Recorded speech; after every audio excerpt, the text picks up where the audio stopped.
sa tanan ug mao kining kahimtang sa atong panahon. Hingpit nang nakagawas sa Philippine Area of Responsibility ang bagyong Liwayway kagahapon sa hapon ug wala na kini direktang epekto sa bisan asang bahin sa atong nasod.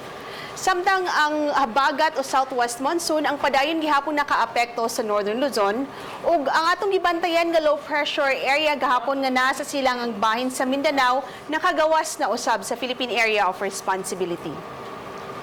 Kahimtang sa ato ang hangin o kadagatan, kasarangan na hangin nagagikan sa Bagatang Kasadpan, ang padayon na nagpasulabi sa Tibok Visayas ug ang kadagatan kasarangan usab ang pagbalod na dunay wave height na posibleng moabot og 2.5 meters.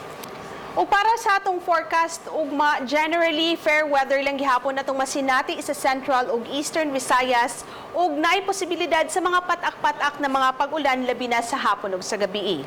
Ang adlaw musilang ugma sa 5:34 sa buntag.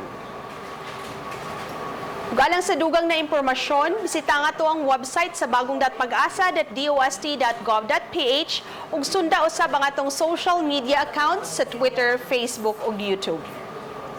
Dinhi na lang kutob, gikan dire sa Pag-asa Visayas DOST sa Mactan ug alang sa balitang bisdak, kini si Netherlands sa Letrero. Happy weekend.